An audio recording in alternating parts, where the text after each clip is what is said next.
안녕하세요. 매일 묵상. 오늘은 창세기 4장 1절부터 15절 말씀 보도록 하겠습니다. 이제 창세기 4장은 굉장히 끔찍한 이야기가 하나 등장합니다. 가인이 아벨을 죽인 사건이죠. 이제 우리가 지금까지 인간의 타락 부분을 보았잖아요. 인간의 타락이 뭐 당장 이렇게 뭔가 끔찍한 것처럼 보이진 않아요. 그냥 뭐 사과 하나 따먹은 거잖아. 사과는 아니에요. 산화까지. 그냥 과일 하나 따먹은 거잖아. 그게 뭐가 문제야? 라고 생각할 수 있잖아요. 그렇지만 문제는 뭐냐면 자기가 신이 되고 왕이 되려고 하는 자신의 교만의 문제였습니다. 그리고 그 교만은요, 그 이후에 아담의 자손들에게 지속적으로 영향을 미치죠. 죄는 엄청나게 큰 문제로 남았습니다. 죄인인 인간은요, 결국은 이제 선악을 알게 하는 나무의 실과를 먹음으로써 죄를 범한 인간은요, 그 선악과를 먹은 것 자체는 별로 대단한 일처럼 보이진 않지만 그 바로 직후에 이제 끔찍한 일들을 벌입니다. 그게 형제가 형제를 살인한, 즉 형이 동생을 죽인 인류 최초의 살인이죠. 한번 본문을 살펴보겠습니다. 아담이 그의 아내 하와와 동침함에 하와가 임신하여 가인을 낳고 이르되 내가 여호와로 말미암아 득남하였다 하니라. 자 보세요. 우리는 이제 지난번에 복음이 살짝 숨겨져 있다라고 얘기한 부분 기억나시나요? 그러니까는 하나님께서 여자의 후손이 뱀의 머리를 짓밟을 거라고 말씀하시잖아요. 근데 문제는 뭐냐면 그 여자가 이제 당시 아담 입장에서는 하와밖에 여자가 없단 말이에요. 그러니까 하와가 애를 낳으면은 어떻게 돼요? 이 애가 우리를 이 고통스러운 상황에서 구원해 줄 수도 있겠다, 이런 생각이 들었겠죠. 그래서 내가 여호와로 말미암아 득남하였도다, 드디어 이제 내가 여자가 후손을 가졌다, 이제 내가 자유로워지겠지라고 생각했을 것 같습니다. 근데 그리고 나서 또 그 아우 아벨을 낳았어요. 그 사이에 뭐 또 다른 형제들이 있었을 수 있습니다. 근데 어쨌든 간에 아벨을 낳았습니다. 아벨은 양치는 자였고 가인은 농사하는 자였어요. 직업 자체가 중요한 건 아닙니다. 근데 시간이 지나고 나서요, 가인은 땅의 소산으로 제물을 삼아 여호와께 드렸고 아벨은 자기도 양의 첫 새끼와 그 기름으로 드렸더니 여호와께서 아벨과 그의 제물은 받으셨습니다. 그렇죠? 그러니까 가인은 땅의 소산 곡식으로 제물을 드렸고요, 아벨은 양의 새끼와 그 기름으로 드렸어요. 제물이 어떤 것이냐, 이거는 그렇게 중요하지 않습니다. 이 아벨의 제사를 보잖아요. 그럼 아벨은요, 양의 첫 번째 새끼, 아주 소중한 거죠. 그리고 그 기름으로, 그러니까 굉장히 정성스럽게 예물을 드렸습니다. 그래서 하나님께서 그래서는 아니지만 어쨌든 하나님께서는 아벨의 제물을 받으셨지만은 가인의 제물은 받지 않으셨어요. 그래서 가인이 분노합니다. 안색이 변해요. 그래서 하나님께서 오셔서 경고를 하십니다. 가인에게 이르시되 왜 네가 분노하느냐? 안색이 변하면 어찌 됨이냐? 네가 선을 행하면 어찌 낯을 들지 못하겠느냐? 선을 행하지 아니하면 죄가 문에 엎드려 있느냐? 죄가 너를 원하나 너는 죄를 다스릴지니라. 그러니까 경고를 하세요. 뭐냐면 왜 이것 때문에 분노하느냐? 네가 분노하는 건 나한테 분노하고 있는 것이다. 네가 선을 행하면 왜 그렇게 이 분노하고 있느냐? 오히려 죄가 지금 너를 잡아먹고 삼키려고 하고 있다. 그러니까 너는 죄에게 잡아먹히지 마라. 죄가 너를 원하나 너는 죄를 다스려야 한다. 가인이 그 아우 아벨에게 말하고 그들이 들에 있을 때 가인이 그 아우 아벨을 죽였습니다. 쳐 죽였어요. 굉장히 잔인하게 죽였죠. 그러니까 여호와께서 가인에게 이르시되 네 아우 아벨이 어디 있느냐? 그러니까 아담에게 질문한 거랑 비슷해요. 아담아 네가 어디 있느냐? 이렇게 묻습니다. 그러니까는 퉁명스럽게 대답합니다. 가인이 이렇게 말하죠. 내가 뭘 알지 못합니다. 내가 내 아우를 지키는 자입니까? 이르시되 네가 무엇을 하였느냐? 네 아우의 핏소리가 땅에서부터 내게 호소하느니라. 그러니까 핏소리가 들린 거예요. 좀 이따 얘기하겠지만 이 핏소리는 상징적인 의미입니다. 뭔가 억울하다 이거죠. 땅이 그 입을 벌려 네 손에서부터 아우의 피를 받았은즉 네가 땅에서 저주를 받으리니 네가 밭을 갈아도 땅이 다시는 그 효력을 내게 주지 아니할 것이요 너는 땅에서 피하며 유리하는 자가 되리라. 그러니까 아담과 하와가 에덴 동산에서 쫓겨났듯 또 가인도 자기의 죄 때문에 쫓겨나는 신세가 됩니다. 가인이 여호와께 아뢰되 내 죄벌이 내가 지기가 너무 무겁습니다. 그러니까 주께서 오늘 이 지변에서 나를 쫓아내시온즉 내가 주의 낯을 배웁지 못하리니 내가 땅에서 피하며 유리하는 자가 되리라. 무릇 나를 만나는 자마다 나를 죽이겠나이다. 아마 이 시간이 꽤 오랜 지난 상황이니까는 가인과 아벨의 다른 형제 자매들이 있었을 겁니다. 그리고 그 중에서 아벨이 굉장히 친한 사람들이 있었겠죠. 그리고 그들이 가인을 향해서, 아벨을 죽인 가인을 향해서 죽이고 싶어하는 마음을 품었는지 안 품었는지 우리는 알 길이 없습니다. 그래서 충분히 두려워할 수는 있겠죠. 왜냐면 자기도 살인을 했으니까 누가 자기를 죽일지도 모른다라는 두려움을 가지는 건 너무 자연스러운 건 아니겠어요? 그죠? 그러니까 여호와께서 말씀하시되 아니다 그렇지 않다. 가인을 죽이는 자는 벌을 7배나 받으리라 하시고 가인에게 표를 주사 그를 만나는 모든 사람에게 죽임을 명케 하시니라. 이 표가 뭔지 우리는 다 알 수 없습니다. 근데 하나 확실히 알 수 있는 거는요, 하나님께서 사실상 회개한 것도 아니거든요. 나 죽을까봐 무서워요. 그런데도 불구하고 보호해 주셨다는 거죠. 여기서 우리는 하나님의, 그러니까 회개하지 않는 자도 긍휼히 여기는 하나님의 성품을 볼 수 있습니다. 그러니까 회개하지 않았기 때문에 용서받았다고 말할 수 없어요. 그렇지만 용서받지 않았다고 해가지고 막 갑자기 저주하시고 버리시지는 않습니다. 보호를 하시죠. 그래서 여기서 우리는 하나님의 성품을 봅니다. 네. 자, 이걸 생각해 보면서 적용을 좀 한두 가지 해봅시다.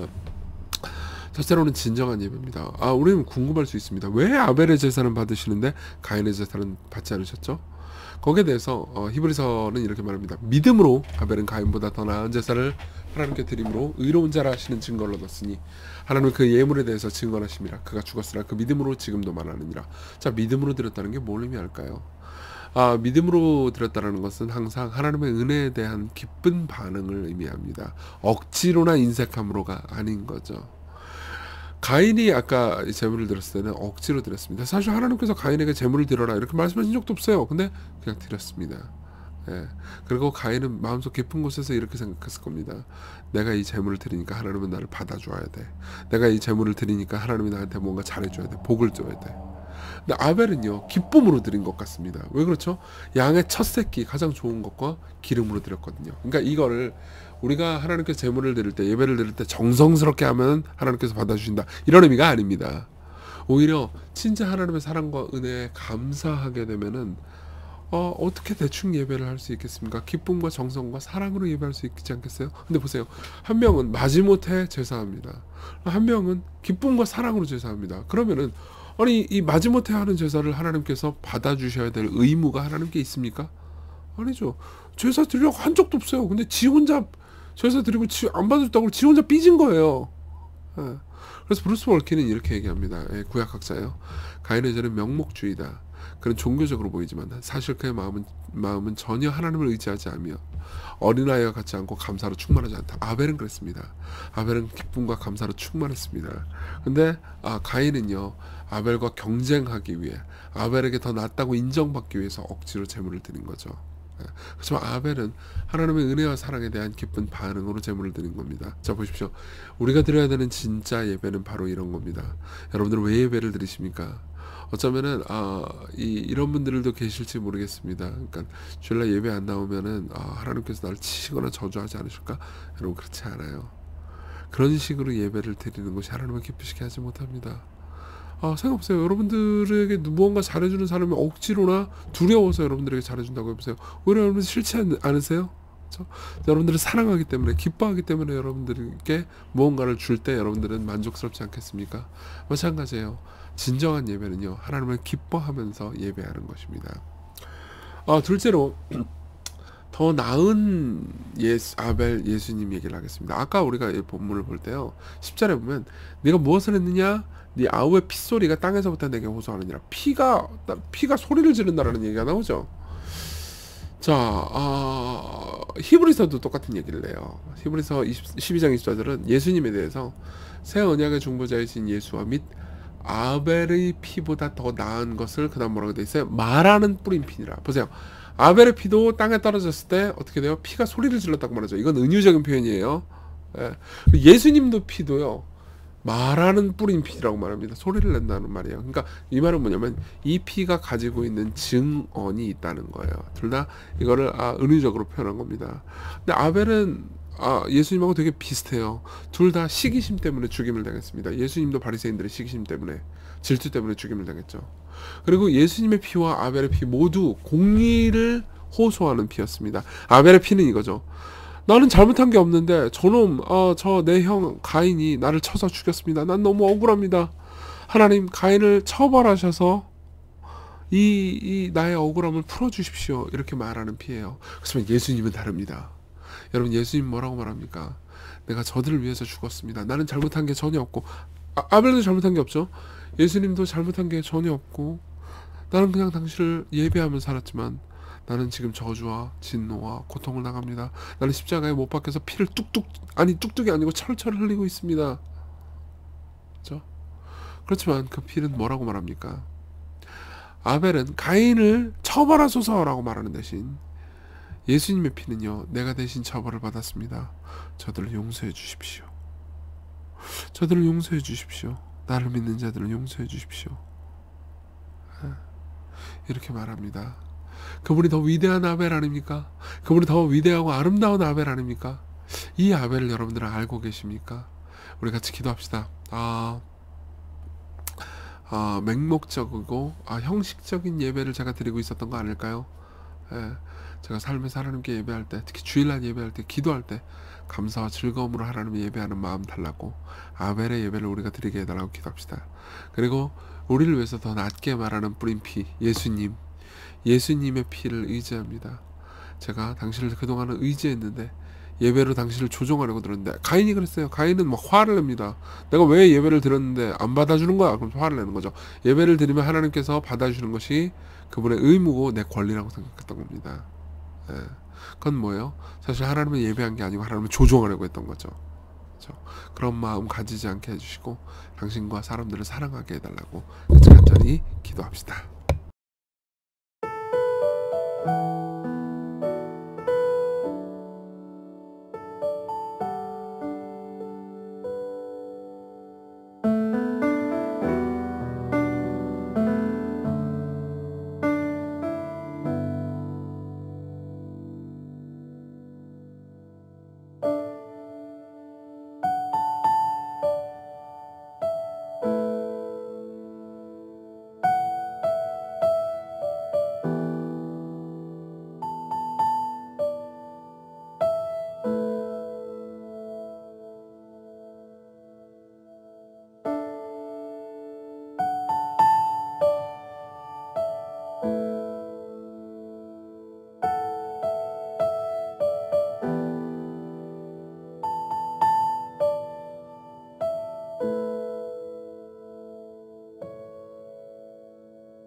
하나님 아버지, 우리는 우리가 죄를 저질러 놓고서 늘 하나님을 탓하는 가인과 같습니다.